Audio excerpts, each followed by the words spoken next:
Greetings sailors and welcome to a look at the Bourgogne. Really this is just going to be some gameplay, but I'm going to talk about the ship a little bit as well. Now I covered the Jean Bart, the most recent version of the Jean Bart, not too long ago at all. And as the Jean Bart is basically an up-tiered Richelieu, so this is also basically an up-tiered Alsace. There are a couple of differences though. Obviously this has more guns, as the Alsace does compared to the Richelieu, but the Jean Bart has more hit points than the Richelieu does for its tier. It's not that many more, but it has more. This, on the other hand, has exactly the same hit points as an upgraded Alsace, which means it has the least hit points at tier 10 by, I think it's just over 8,000 compared to the Conqueror. Compared to most of the other tier 10 battleships, you're talking 20,000+ less. And that's probably one of the most noticeable things when playing this ship, is that you have to shepherd that health pool quite carefully, because unlike the Conqueror, you don't get that massive British super heal. Otherwise though, it's a bunch of 15-inch guns at tier 10. And on the face of it, that coupled with the low amount of hit points doesn't make it seem terribly appealing, but these are definitely better performing guns than the Alsace in terms of their accuracy anyway. And I say this having not played the Alsace, but I'm sure the accuracy numbers are tighter. They're also faster firing. I think the base is it 26? I don't know, it's not on our ports anymore, I can't actually check, but I was playing it here with the module that gives you extra reload at the cost of turret traverse, because the base turret traverse is really good, so an extra bit of turret traverse in exchange for getting a faster reload is absolutely something you want to go for. Because of the fact it's 15-inch guns though, when it's this kind of situation, and this game, I don't know if this is going to be a typical game or not. I mean, I haven't played, as I say, the Alsace. I'm only at the Richelieu myself. But those 15-inch guns, on enemy battleships, you're going to struggle with them. So I did find myself firing probably more HE than I would have liked to when I was testing out this thing. And I really didn't test it for that many games either, I must stress. We had a bunch of ships out at the same time, and I put way more time into specifically the Le Terrible. This, by the way, is demonstrating the AA to some extent. It's a bottom tier carrier, and the AA is good, but I wasn't spec'd into AA at all. If you do spec into AA, then like the Jean Bart, it can be pretty powerful. The long range is actually pretty decent, but the mid range is even better. So with the full, you know, AFT, manual AA, and the various modules, this could be a reasonably spiky target, although tier 10 carriers, as they are at the moment, tend not to care that much. They will still be able to do significant amounts of damage, it's just over time they might be a bit more wary about losing lots of planes to you.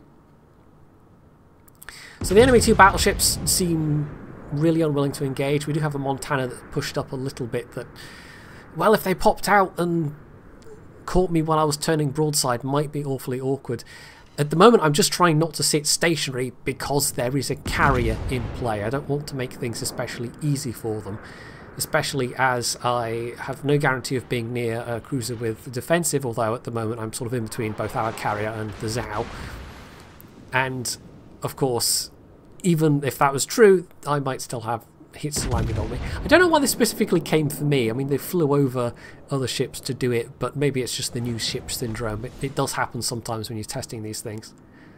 So we've got the A cap, we've got the C cap, the enemy is capping the middle. This is shaping up to be a bit awkward, all things considered, but the enemy team on this flank at least isn't particularly pushing. And so I'm just kind of doing laps at the moment. I'm trying not to sit still while I'm also trying to keep myself in a position to actually fire at these enemy ships. Not that I've done a tremendous amount of damage so far. This is a use of the reload booster, or well, I have used the reload booster already, I should say. But this replay isn't going to feature that so much. I mean, I do use it a couple of times, but unlike the Jean Bart replay I showed you, it doesn't really factor in so much. There's one moment when it might have been especially useful, and then dispersion kind of failed me a bit, but it was also a rather awkwardly angled ship.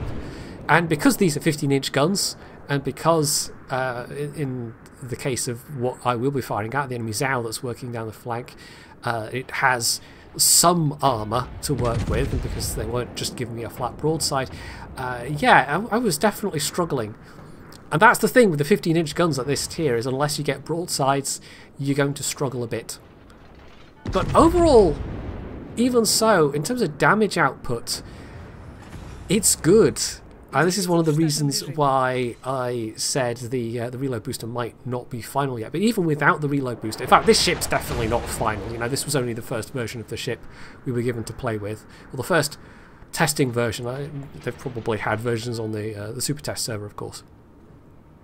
So yeah, the damage output, regardless of the caliber and the fact that things are much more well armoured at this tier, is actually better than you would expect, and it basically comes down to that accuracy. So the Montana pulls out, and well, that's definitely worth a salvo of AP. He's turning slightly, but that's still a lot of broadside, and there we go, nice 18k hit. Not enough to kill him, but still certainly enough to seriously wound him. And if my allies can finish him off, well, that would be quite nice as well. I probably could have more made use of the reload booster there to at least get this kill, but it wouldn't have been much more damage in the scheme of things. And again, with the not terribly good dispersion, the rate of fire kind of makes up for it though. I mean, I've said it's decently accurate, and it is. It's not like it's laser accurate with every single volley. The thing with having a faster rate of fire though in a battleship is you don't need laser accuracy. You can have only reasonable accuracy and still rack up some pretty respectable amounts of damage. So the enemy battleships are pushing forwards a bit. We've got the Zhao all the way over on the flank. The enemy team on the other side are pushing into A. B would have been wide open for a destroyer to go and get it, except we don't have any left. There were only like 2 destroyers per side, and we've lost both of ours. So if anyone's going to go and be able to do it, it'll have to be a cruiser at this point. That Minotaur is also looking a little bit in trouble, although they're keeping far enough around the island. They're actually pointed in the right direction that they can make a getaway if they need to up round the west side of that island. And of course these battleships are both going to be focusing on me at this point, as is the Zhao. And so this seemed like a really expedient time to use the speed boost consumable to get a bit of distance between us, because one of those ships is a Yamato who really doesn't care about my armour so much. It's not so much the armour that makes this squashing, it's the lack of hit points. You will run out if you're not careful. 20,000 that's a fairly substantial chunk compared to things like the Yamato and the Grosser Kurfürst. So obviously the Zhao knows I'm targeting them, and this seems like a fairly good time to use that reload booster, but because they do the smart thing and turn in, and because it's a tier 10 cruiser, I'm struggling a bit here. Now I don't know if the Zhao knows that I've got the reload booster, they might do, but with the rate of fire I've got right now, they have to guess that yes, I'm firing quicker than normal, so they just keep wheeling around, making things a bit tricky, keeping relatively bow in, and so I really don't do a lot of damage at all, and also the dispersion on some of those shots just wasn't terribly good either. However, then the Zhao gives me a nice broadside, and so hopefully this will be a bit better. And this is exactly, you know, what I've already said. Broadsides, these guns work just fine. Bow on, you're going to have difficulty. That's a nice extra chunk of damage. At least one of those battleships is still targeting me as well, but I think the other has gotten a little distracted by the Minotaur, who has indeed snuck around the west of that island. And because the Minotaur has fairly nasty torpedoes potentially as well, they've decided to focus more on that. The Yamato, though, that is the one that's still firing at me, and if I get some nasty pens, it could go very wrong very quickly. So if I want to turn around here to angle a bit better and also not just ram into the map border, I'm going to have to go dark for a second, which is what I wait to do. So there we go, speed booster to power me round in this turn a little bit quicker. everything is now relatively far away from me. This does have good range, but if you're firing, especially your AP shells, at the longer ranges, you're definitely going to struggle with penning things. For longer ranges, therefore, I fully expect when this thing goes live to see a lot of people driving around in them, firing a lot of HE at longer ranges and firing HE at angled targets, and probably, knowing battleship players, generally just firing HE at everything regardless. The good news, if you're on the wrong end of one of these though, is that it's not British HE, not by any stretch of the imagination. In fact, British 15-inch HE shells aren't that special either. They have the extra penetration, but their fire chance is pretty much normal. And that goes for this as well. It doesn't have the extra pen. It's got, I think, a 36% fire chance, which obviously you can add a little bit to with captain skills if you really want to, and a certain flag. But it's not going to be any more effective in that regard than, say, a German battleship with 15-inch guns firing HE. So it's more of an option that won't be incredibly annoying to face, as British battleships are. And it's not going to be running around being a massive firebug. You'll have to spend as long shooting people as you would with any other battleship. And you'll have to think about what ammo you are using specifically as well. Expert loader actually might be a really good one to have on a captain on this ship. So we've killed all but 2 of the enemy ships at this stage, as just the Yamato and the Zhao, who I forced to back off a bit after that almighty hit. The Yamato still has a fair whack of health, but depending on their angling, I might be able to do a thing to them. We'll see. The Yamato is in some ways one of the weaker tier 10 battleships because it has a fairly exposed citadel frontally. It can be citadeled at angles that other battleships just wouldn't have to worry about terribly much. Of course, the thing it can do in return is citadel then right back from any angle it pleases, just about, or at least it can pen them from just about any angle it pleases with those almighty 18.1-inch shells.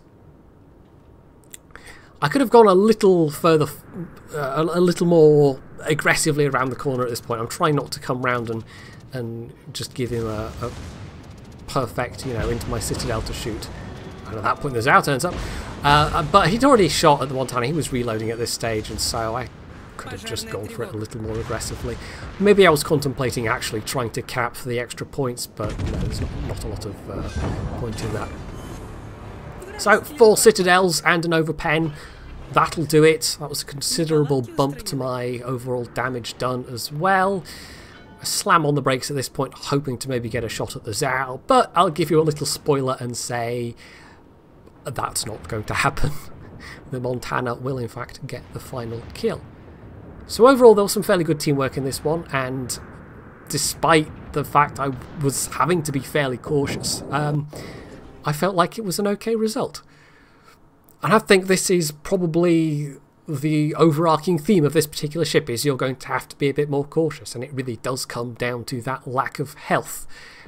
But that might change. It's entirely a work in progress ship. You have to remember that. This is all definitely subject to change.